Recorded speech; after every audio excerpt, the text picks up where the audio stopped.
How confident are you in Luka leading the Mavs to a title?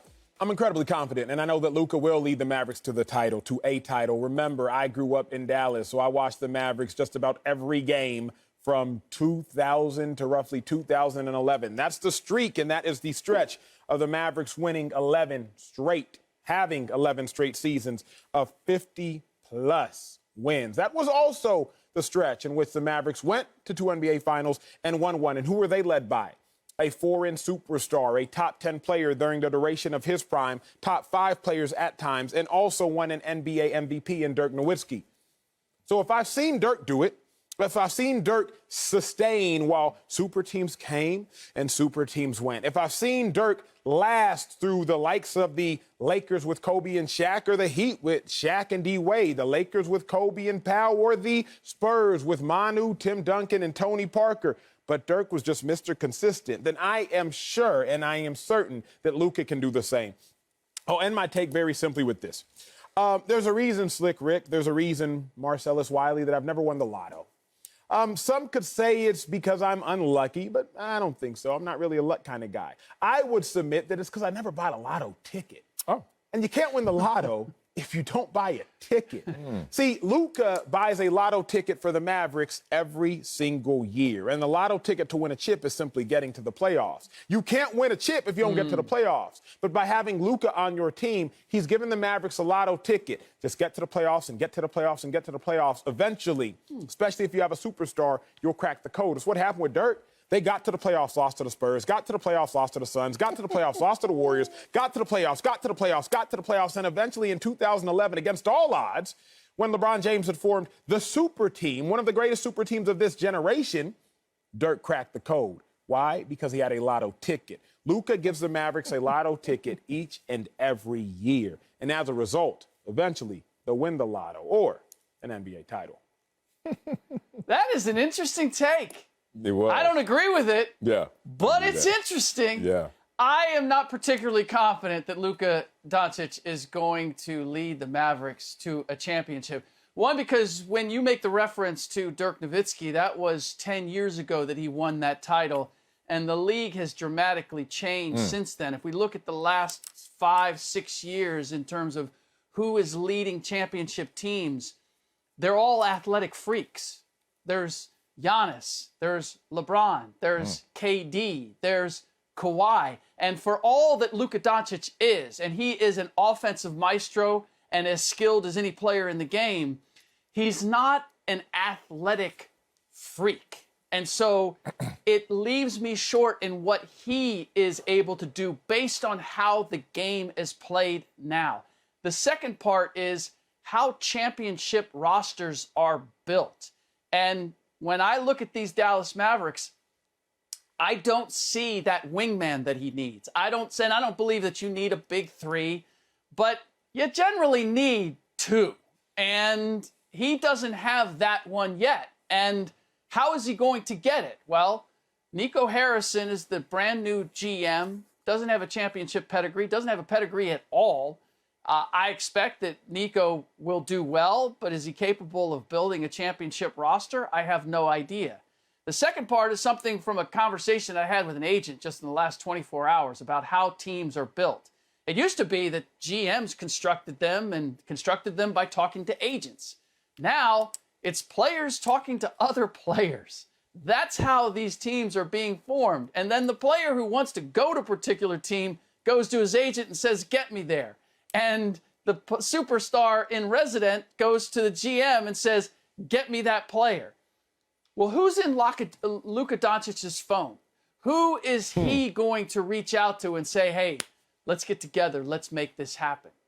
I don't know that he has the same wherewithal that some of these other guys have. And if it's a matter of drafting, like Giannis and Chris Middleton coming to join him, then to your point, they're always going to be buying a playoff ticket. So how are they going to get that lotto ticket in terms of getting that wingman that then takes them to the next step? That's why I have my reservations for, as good as Dončić is, that he's actually going to be capable of taking the Dallas Mavericks all the way to the top of the mountain. Great takes by both of you guys. I don't have an ounce of reservation. They will not win a championship as currently constructed or on the trajectory that they're heading. I'm going to remind you guys, this team can't even get out the first round, losing to the lowly Clippers. And why do I say lowly Clippers? Because that's all I hear. The team that we laugh at the most in terms of championship opportunity and aspiration and success are the Los Angeles Clippers. They're a laughingstock. They finally made it to the Western Conference Finals. And this team can't even get past that team. So if you're going to laugh at the Clippers, I'm about to lose my mind laughing at the Dallas Mavericks, who can't even get past that hurdle. Let me also just remind you guys, since y'all want to keep the energy going, that you look at Luka, and I love the fact that Slick said, who's in his phone? Because reputation precedes you. And I'm not certain if this is fact-based, but it's certainly opinion-based out there that maybe Luka is a little too much of a firecracker for everybody to say, let's go join up with Luka. Case in point, Kristaps Porzingis, supposed to be his boy. How they looking right now? Case in point, Rick Carlisle, supposed to be his coach. How they looking right now? So there's something going on in terms of Luka's reputation and the reception league-wide. And Slick pointed out, the players are the ones driving these moves and these opportunities, not upstairs. That's going to be interesting to look at. So maybe he won't be able to add to this team, in part because of the reputation that precedes him. We don't believe you, Luka. You need more people. If you and Kristaps can't get along, okay, so Porzingis and you are not going to be there together. Or if you are there together, not on the same page, you're not getting the most out of him, certainly. We're not going to get into a situation where we're going to look at the opponents, because the path to this title that Acho talks about is more difficult than it's ever been. The Lakers are going to return to form. AD's going to be healthy. They've reloaded. They got Westbrook, Melo, laugh if you want. This was a team that was second in the NBA in terms of record before the injury to AD last year, and they've reloaded. Bucks are the champions. Brooklyn Nets going to be healthy next year. Warriors going to get Clay back. Jazz had the best record. Suns had the second best record and were in the finals. 76ers had the best record, and they underachieved. They will return. They may get Damian Lillard. We'll see how that plays out. And my Clippers, come on, man. Like, this dude is amazing all to himself. But in terms of team success and total team impact, we haven't seen one sign to give us any confidence. Fellas, don't y'all think y'all are being a little too aggressive too quickly? Why do I say that? Okay. Luka's had more collective success than LeBron James, Michael Jordan, Giannis, right? The greatest players of all time, and Giannis, who's currently playing at an incredibly high level. He's had more collective success than them over the first 3 years. They all ended up winning multiple titles in their organization. Obviously, Giannis is, well, Michael won multiple. Giannis has won his. LeBron got his. So I just think that it's a little far-fetched. It's a little hyperbolic to come out and say that Luka can't lead the Mavs to a title. We're almost punishing him for being too good too soon. Like, nobody would have said that Giannis can lead the Bucks to a title as recently as 3 months ago. Hell, as recently as a couple weeks ago, if you will. And so, Slick, I'm just thinking, Jordan didn't really look great for him leading the Bulls to a title after the first 2 years. I think he lost 1-3 first year. I think he got swept 0-3 the next year. Luka, yeah, he's losing to the Clippers, but it didn't look great for LeBron his first couple years. Didn't make the playoffs, then makes the playoffs. Then his third year, I think he loses in the conference semis. So to discount Luka in his third season when he's actually played collectively at a higher level than the likes of Jordan, Giannis, and LeBron, to me, I can't make that leap that y'all two are trying to make.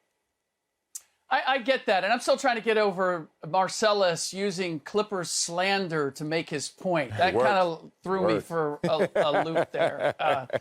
The Clippers are the laughing stock, so and the Dallas Mavericks can't even beat them. You got me there. This is the thing, and one of the reasons why Luka Dončić wasn't the number one pick in his draft, in spite of the fact that everybody agreed that he was the most skilled player coming in. And it was because of that physical difference. That was he an athletic freak? Everybody had questions, not how good he is, but how good can he be? And that is the real question here. How much better can Luka Dončić get from what he already is? Because He's already got all of the skills. You look at a LeBron James or Michael Jordan coming into the league, it was their skills, their overall abilities had to catch up with their crazy athleticism. That's not the case with Dončić. Dončić is already beating you with his mind. He's already beating you with his variety of skills. So where can he go from here? And I'm not saying that he can't win a championship or that he can't lead. I'm not in Marcellus's camp where it's a definitive no. But we have tried to rush to make him the face of the league and the MVP and all of that because of these singular performances where he gives us glimpses.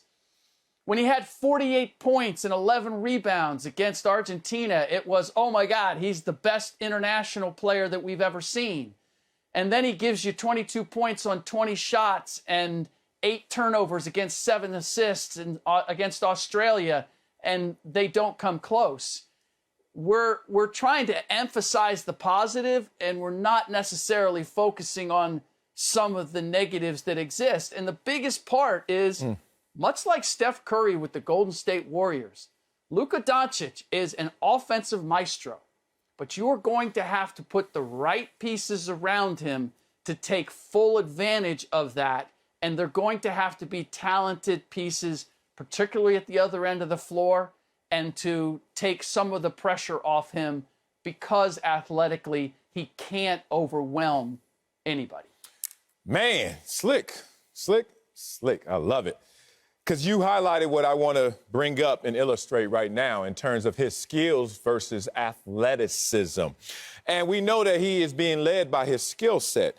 Matter of fact, every player out there is trying to find that floor, that fundamental skill set that's going to allow you to play longer. Father Time is undefeated against athleticism, but he's tied against skills. If you have the skills, you can pay the bills. But there's something about Luka that he pays the bills, but the lights go out in the second half. Here's a full screen right here, a tale of two halves. And this is not supposed to happen to a skilled player. These are the numbers of someone who's supposed to be leaning towards athleticism. In the first half, 19 points. Second half, fewer points by 5. Assists per game. Wait a minute, your assists go down, but you're tired? I thought you weren't an athlete like that. I thought you were basing it on skills. Field goal percentage. Doesn't even shoot the same, not only from the regular field, but also the three-point line, and even his free throw percentage. You could take the full screen off. As a former player, we're all trying to meet those elevators at the same place. That's what Slick was talking about. When your skills going to catch up to all of that jumping out the gym you can do, right? Well, Luka's never said I'm jumping out the gym. So a player that plays at low altitude with a high skill set shouldn't have a tale of two halves. But that's to my greater point. This team is not built for Luka to go out there and do it for an entire game, therefore an entire season, therefore an entire postseason.